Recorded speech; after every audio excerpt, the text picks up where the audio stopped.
Saudara-saudara pendengar yang kami kasihi dimanapun Anda berada, Anda kembali bersama kami pada acara Telaga Tegur Sapa Gembala Keluarga. Saya Gunawan Santoso dari Lembaga Bina Keluarga Kristen, dan kali ini bersama Ibu Wulan, Sarjana Teologia.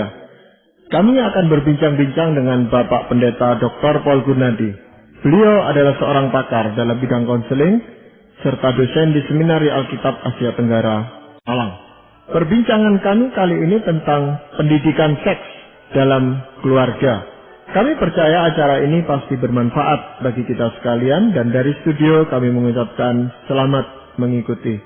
Pak Paul, sejauh yang bisa saya ingat, itu waktu saya masih kecil atau masih remaja, itu orang tua saya tidak pernah itu memberikan pengajaran tentang seks. Nah, sekarang akhir-akhir ini memang seringkali dimunculkan bahwa pendidikan seks itu perlu di dalam keluarga dan sebagainya. Nah, sebenarnya seberapa penting itu Pak Paul pendidikan seks itu? Karena kita sebagai orang tua kadang-kadang juga merasa enggan untuk membicarakan itu dengan anak-anak itu. Saya melihat seks itu adalah bagian dari ilmu kehidupan atau bagian dari keterampilan hidup yang perlu dipelajari oleh anak. Dan menurut saya sumber yang paling kompeten untuk menyampaikannya adalah keluarga atau orang tua sendiri. Jadi saya kira keliru lah kalau kita ini beranggapan bahwa sekolahlah yang bertugas untuk menyampaikan hal-hal yang berkaitan dengan seks. Ya, saya tidak menentang sekolah memberikan materi atau mencantumkannya sebagai bagian dari kurikulum, tapi tetap menurut saya yang paling cocok adalah orang tua sendiri. Sebab nah ini dia, seks itu tuh bukan saja suatu pelajaran, ya. Seks itu adalah suatu pesan moral, suatu bagian dari ibadah kita kepada Tuhan. Bagaimanakah kita memperlakukan seks itu akan sangat menentukan juga bagaimanakah kita ini memperlakukan kehendak atau perintah Tuhan dalam hidup kita. Ya, tapi seringkali ada keluarga-keluarga itu yang merasa tabu untuk membicarakan itu kepada anak-anaknya, Pak Bos. Saya kira secara alamiah ya, saya ini harus mengakui bahwa hampir semua orang tua ya merasa tidak begitu nyaman membicarakan mengenai seks kepada anak-anaknya. Saya kira ya ini sesuatu yang mungkin sekali ya bagian dari budaya kita, bahwa seks adalah topik yang tidak dibicarakan secara terbuka ya. Tapi anak-anak kalau tidak mendapatkan informasi itu dari orang tua, ya saya kira mereka akan mendapatkannya dari sumber-sumber lain. Nah, biasanya sumber-sumber lain itu tuh akan memberikan informasi seks tanpa pagar-pagar moral. Nah, ini yang perlu jadinya kita cermati. Pak Paul, selain rasa enggan gitu, mungkin juga ini ya, ada orang tua yang nggak ngerti gitu ya, karena memang nggak pernah diperlengkapi sebelumnya oleh orang tuanya, memang juga nggak pernah diajarkan, terus di sekolah juga mungkin dulu nggak punya kesempatan belajar sedalam ini gitu. Jadi waktu mau mengajarkan, mau belajar nggak enggan gitu ya, tapi memang nggak punya pengetahuan yang cukup untuk mengajarkannya. Mereka sendiri pun waktu berkeluarga akhirnya ya menjalani ya by nature aja gitu loh Pak Paul. Mungkin ada Pak Paul bisa berikan penjelasan atau bimbingan gitu buat keluarga seperti ini, Pak Paul. Saya kira ada dua hal yang penting yang perlu kita kemukakan kepada anak-anak kita tentang seks ini. Yang pertama berkaitan dengan seks sebagai aktivitas fisik. Jadi itu sesuatu yang perlu kita jelaskan sehingga anak-anak memiliki pemahaman yang tepat. Kedua adalah moralitas yang terkandung di dalam seks atau yang justru moralitas yang mengayomi seks itu.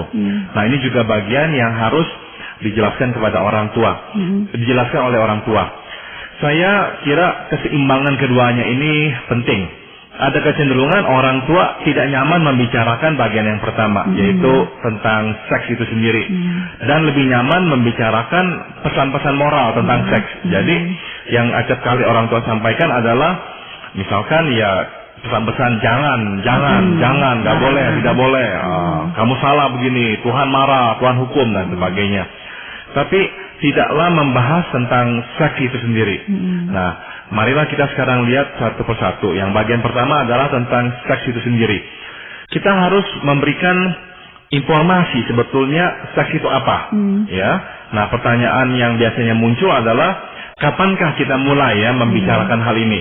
Nah, saya ingin menjelaskan satu prinsip di sini bahwa kapannya itu tuh sebetulnya memang relatif dalam setiap keluarga, dan justru relatif juga pada anak-anak, tidak sama ya, anak kita yang tertua dan anak kita yang bungsu mungkin sekali akan memiliki jadwal yang berbeda.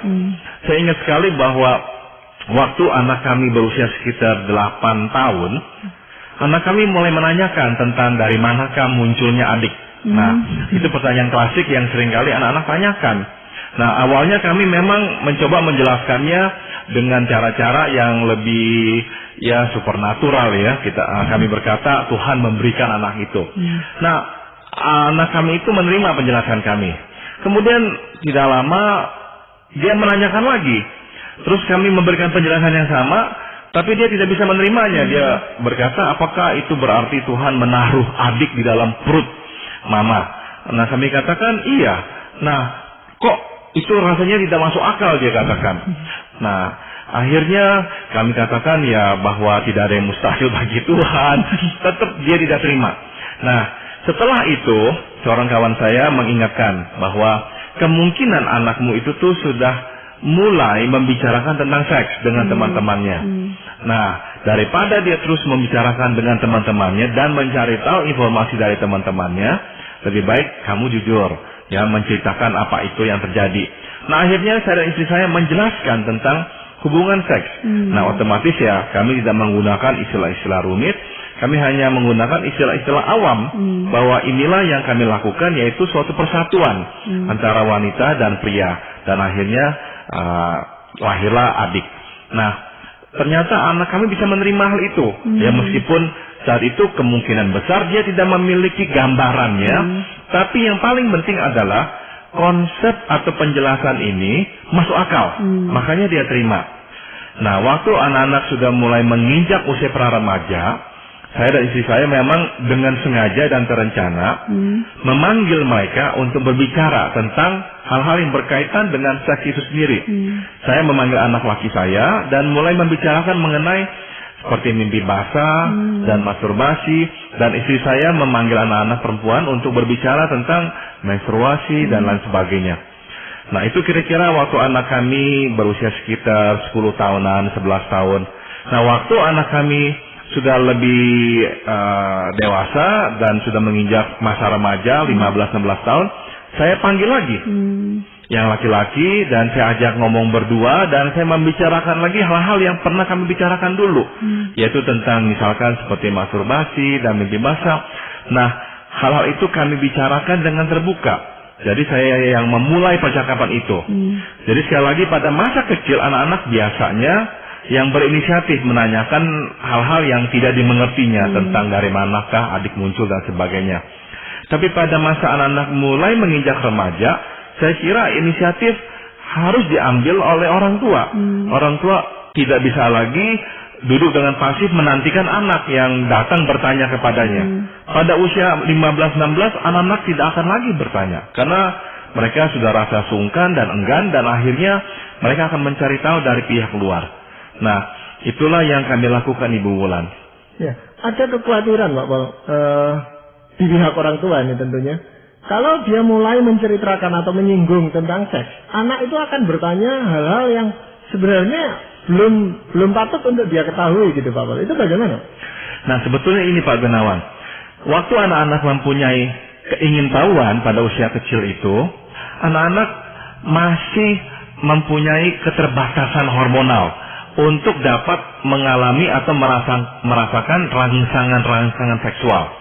Misalkan, pada waktu anak-anak bertanya di usia sekitar 8 tahun, nah, anak-anak itu tuh sebetulnya hanya mencetuskan pertanyaan yang lahir dari keingintahuannya.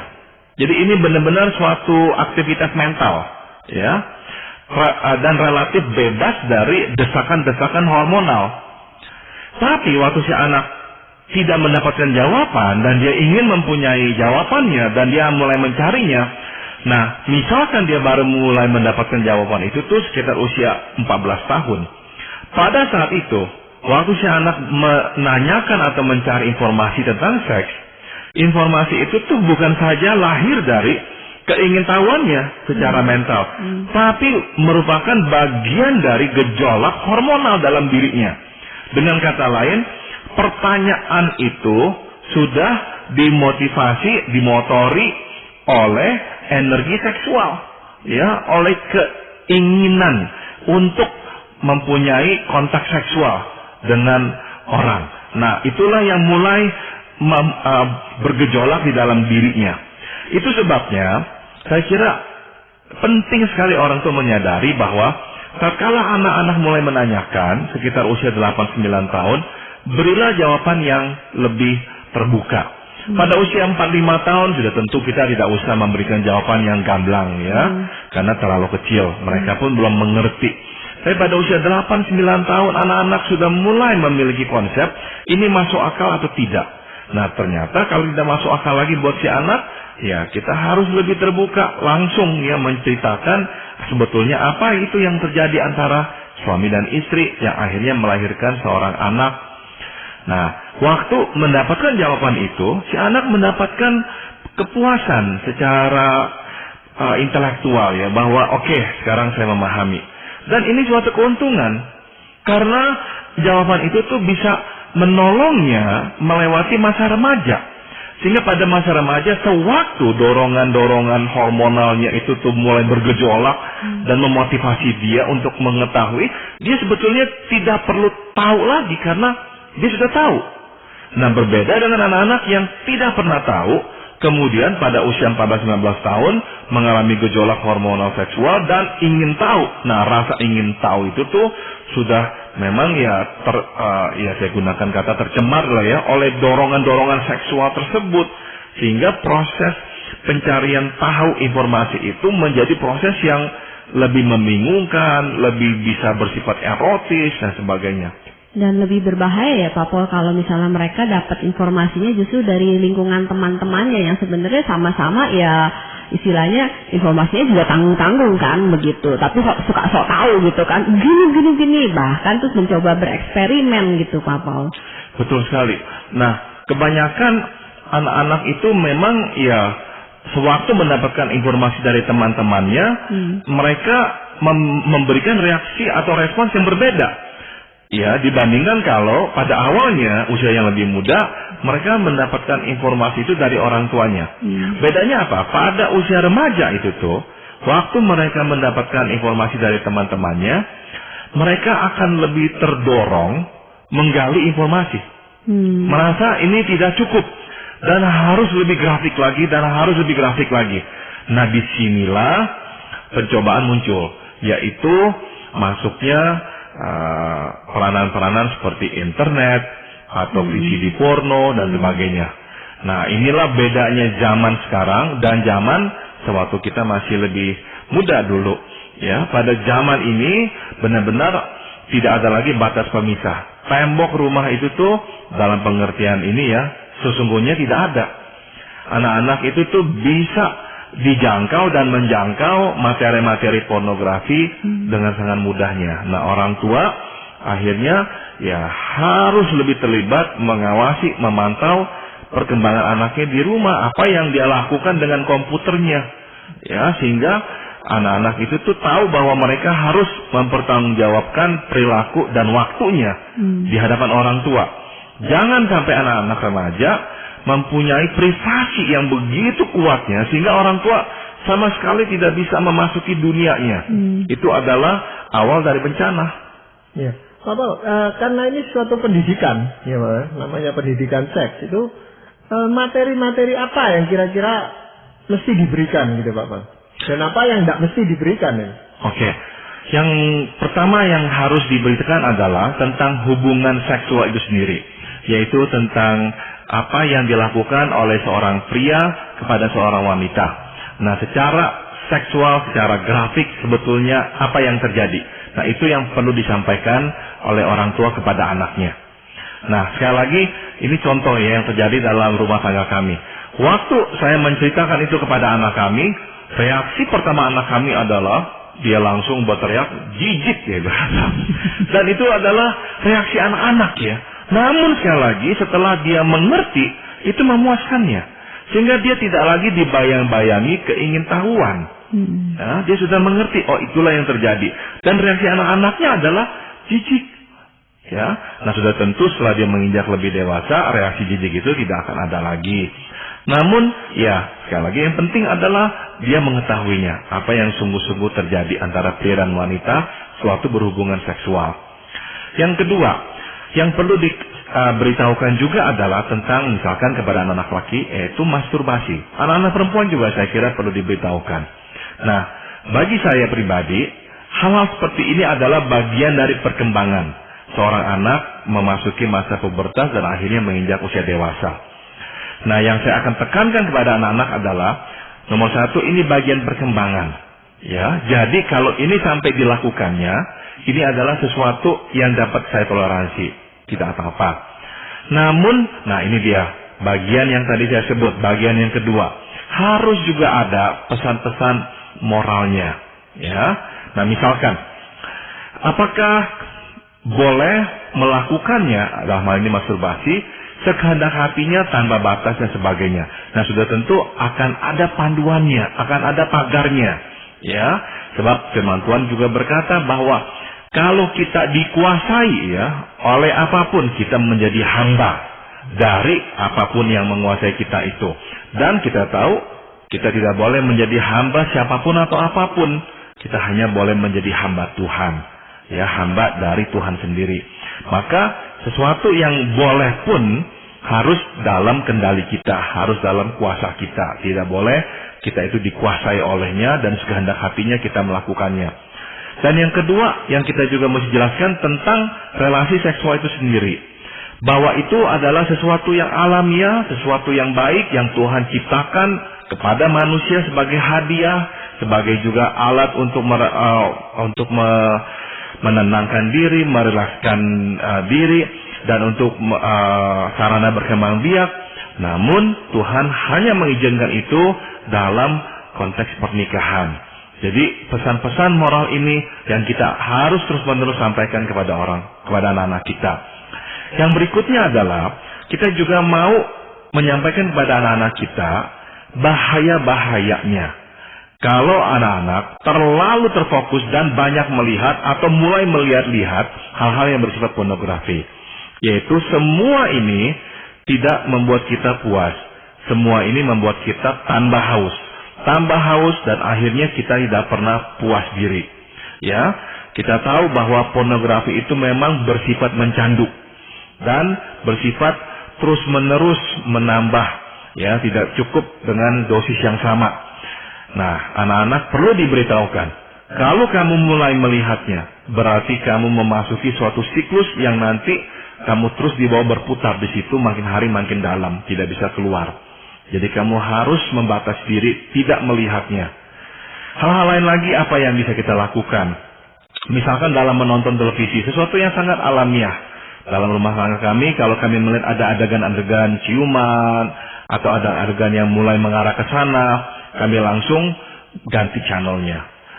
Nah, lama-kelamaan anak-anak tidak usah ada kami pun, mereka langsung menggantinya sendiri. Nah, itu bagian-bagian yang kami tekankan bahwa itu sesuatu yang akan mencandu. Kalau terus kita lihat, kalau kita membiarkan diri kita menyantapnya, kita tidak akan bisa dengan mudah menghentikannya. Nah, hal seperti inilah yang kita komunikasikan kepada anak-anak. Kita juga boleh berkata bahwa gejolak seksual itu, keinginan melakukan persetubuhan dalam diri kita, itu keinginan yang wajar. Sebab gejolak seksual artinya apa? Keinginan melakukan persetubuhan. Itu yang wajar, itu tidak apa-apa. Tapi melakukannya pada usia segini dalam konteks di luar pernikahan, ini sesuatu yang Tuhan tidak izinkan. Nah, semua ini kita bicarakan, dan sebaiknya memang tidak hanya kita bicarakan dalam suatu situasi tertentu yang formal, tapi bisa kita juga ungkapkan dalam situasi-situasi yang lebih informal. Ya, menonton televisi, ada orang yang berpacaran dengan orang yang sudah menikah. Nah, kita bisa berikan reaksi kita dan berkata, saya tidak suka film ini. Karena dalam film ini orang ini kok berpacaran dengan orang yang sudah menikah. Nah, anak-anak jadinya terus menangkap pesan-pesan moral juga. Pak Pol, ada pertanyaan praktis berkaitan dengan maksudnya memperlengkapi orang tua tentang panduan seksual ini ya. Saya pernah dengar dua pendapat yang berbeda dari dua tokoh yang berbeda tentang keinginan tahu dari anak-anak begitu. Jadi supaya tidak terlalu ingin tahu dan akhirnya nanti ngaco gitu ya. Jadi misalnya mengenai anatomi tubuh dari jenis kelamin yang berbeda, si ayah bisa mandi bersama-sama dengan anak perempuannya begitu dalam batas usia tertentu. Sedangkan yang ibu menikah maksudnya mandi dengan anak yang laki-laki begitu. Jadi pada saat melihat sesuatu yang berbeda ini orang tuanya bisa dijelaskan. Tapi ada tokoh yang berbeda lagi justru menentang pengajaran seperti ini. Menurut Pak Pol sebaiknya bagaimana Pak Pol? Saya termasuk yang menentangnya. Ya, sampai usia tertentu orang tua sesama jenis ya dengan si anak bolehkah mandi bersama? Boleh. Tapi dalam batas memang usia tertentu. Misalkan di bawah 5 tahun. Setelah itu sebaiknya pun juga tidak. Apalagi dengan yang berlawanan jenis. Saya kira jangan sama sekali. Karena apa? Kita manusia berdosa. Kita manusia berdosa, dalam diri kita selalu ada potensi untuk berdosa. Ini bisa muncul dari seorang tua atau bisa muncul dari si anak. Ya, lama-kelamaan si anak misalkan dia usianya sudah 9-10 tahun. Hormon-hormon seksualnya sudah mulai bekerja, melihat orang tua berlawan jenis mandi dengan dia. Dia akan mengalami rangsangan. Si orang tua sendiri pun, misalkan orang tua laki-laki, mandi bersama anak perempuannya usia 9-10 tahun yang tubuhnya mulai membentuk sebagai seorang wanita. Itu pun bisa menimbulkan rangsangan. Jadi kita harus bijaksana ya, mencegah diri kita dari kemungkinan berdosa. Jadi memang saya tidak setuju dengan pandangan yang membolehkan hal itu. Ya Pak Pol, bagaimana kalau tanggapan anak itu ketika kita mulai mencoba melakukan pendekatan dan memberikan masukan tentang seksual ini, tanggapannya itu tidak serius gitu Pak Pol. Jadi mungkin ya tertawa-tertawa atau acuh tak acuh dan sebagainya. Mungkin dia melihat kita ini kan cuma orang awam dalam hal ini, bukan dokter, bukan seorang yang seksolog gitu loh. Itu gimana Pak? Saya menduga reaksi tak serius itu sebetulnya reaksi menutupi ketidaknyamanannya Pak Gunawan. Sesungguhnya si anak juga tidak nyaman membicarakan hal ini nih. Sebab ya sekali lagi dia kemungkinan melihat orang tuanya pun tidak nyaman. Karena orang tuanya tidak nyaman, dia menangkap kesan tidak nyaman itu. Nah, untuk menutupi rasa tidak nyamannya, nah dia akhirnya ya bercanda dan sebagainya. Saya kira orang tua tetap saja sampaikan hal itu. Ya, waktu saya berbicara dengan anak saya diam dan hanya mendengarkan. Anak saya tidak memberikan komentar. Nah, tidak apa-apa, sebab saya kira yang penting adalah pembicaraan ini telah terjadi. Dan dengan pembicaraan ini, kita seolah-olah berkata kepada anak kita bahwa ini adalah topik yang boleh dibicarakan. Dan ini sesuatu yang wajar, tidak apa-apa dibicarakan. Kalau ada pertanyaan, silakan diajukan. Dan kita pun berani untuk mengatakan hal yang pernah kita alami dulu. Nah, kita misalkan bisa berkata, saya pun bukan saja dulu, tapi sampai sekarang pun masih bisa tergoda, masih bisa terangsang melihat hal-hal seperti itu. Nah, apa yang kita lakukan supaya kita tidak jatuh ke dalam dosa? Kita bisa bagikan juga kepada anak-anak kita. Ya, maka dalam hal seperti ini, orang tua perlu meyakini satu hal, yaitu ini. Tidak semua orang tua mempunyai latar belakang yang baik. Ada sebagian orang tua berlatar belakang bebas. Dan akhirnya ya jatuh ke dalam dosa. Nah, kalau orang tua bertobat ya, sudah tahu itu dosa dan bertobat. Nah, meskipun dulu pernah memiliki ya masa lalu yang kelam itu, orang tua tetap harus menjadi penjaga gawang. Harus tetap berfungsi menjadi wakil Tuhan. Jangan sampai orang tua beranggapan, saya dulu juga nggak benar, saya dulu juga lemah, saya juga banyak kelemahan, masa sekarang saya melarang anak saya, tidak pantas saya melakukan hal seperti itu. Oh tidak, Tuhan mempercayakan anak kepada kita, dan kita adalah duta Tuhan di rumah ini. Kita harus juga menjaga anak-anak kita, jangan sampai jatuh ke dalam dosa yang sama. Namun, karena kita pun pernah jatuh, kita lebih memahami bahwa memang pencobaan ini berat. Jadi dalam berbicara dengan anak-anak, kita tidak bersikap menghakimi dan bersikap kebalikannya, seolah-olah kita tak pernah sama sekali diganggu oleh masalah-masalah ini. Ya, jadi Pak Paul, pesan-pesan moral itu yang harus lebih banyak diungkapkan di dalam hal menyampaikan pendidikan seks ini daripada yang praktis, yang teknis-teknis gitu, Pak. Ya, jadi sudah tentu apanya, ya, seks itu apanya, masturbasi itu apanya, ya, seperti apa semuanya itu perlu dijelaskan. Ya, kita tidak lagi menggunakan istilah-istilah untuk meringankan pesan seks itu, ya, memanggil alat kelamin apalah, enggak, katakan apa adanya. Namun setelah itu diberitahukan, memang yang akhirnya lebih banyak kita sampaikan adalah pesan-pesan moralnya. Iya, mungkin dalam hal ini Pak Paul mau menyampaikan ada ayat firman Tuhan tertentu itu. Saya bacakan dari 1 Korintus 6 ayat 18. Jauhkanlah dirimu dari percabulan. Setiap dosa lain yang dilakukan manusia terjadi di luar dirinya. Tetapi orang yang melakukan percabulan berdosa terhadap dirinya sendiri. Nah, Tuhan di sini memberikan satu pembedaan, ya, antara dosa yang dilakukan di luar diri dan di dalam diri. Ternyata percabulan, yaitu hubungan seksual di luar nikah, adalah dosa yang menyangkut diri kita sendiri. Kita berdosa terhadap tubuh kita. Kenapa? Nah, sebetulnya ini adalah lanjutannya, yaitu tubuh kita adalah bait Allah, ya, tempat kediaman Allah, tempat kediaman Roh Kudus. Waktu kita mencabulkan diri, kita itu tuh mencabulkan tubuh Allah. Maka pesan Tuhan di ayat 20 adalah, karena itu muliakanlah Allah dengan tubuhmu. Ya, jadi kita mendapatkan mandat dari Tuhan. Tubuh ini bukan dipakai untuk bercabul. Ya, otak ini bukan untuk diisi dengan hal-hal yang pornografi. Tapi otak dan tubuh ini kita pakai untuk memuliakan Tuhan. Bagaimanakah caranya memuliakan Tuhan Allah dengan tubuh kita? Memelihara kekudusannya. Itulah caranya memuliakan Allah dengan tubuh kita, yaitu menjaga kekudusan baik itu pikiran maupun tubuh kita sendiri. Iya, jadi melalui perbincangan ini makin jelaslah betapa pentingnya pendidikan seks itu di dalam sebuah keluarga, dan itu menjadi tanggung jawab kita sebagai orang tua. Terima kasih banyak Bapak juga Ibu Bulan untuk perbincangan kali ini. Para pendengar sekalian, kami mengucapkan banyak terima kasih. Anda telah mengikuti perbincangan kami dengan Bapak Pendeta Dr. Paul Gunadi dalam acara Telaga Tegur Sapa Gembala Keluarga. Kami baru saja berbincang-bincang tentang pendidikan seks dalam keluarga. Bagi Anda yang berminat untuk mengetahui lebih lanjut mengenai acara ini, silakan Anda menghubungi kami lewat surat. Alamatkan surat Anda ke Lembaga Bina Keluarga Kristen atau LBKK, Jalan Cimanuk 58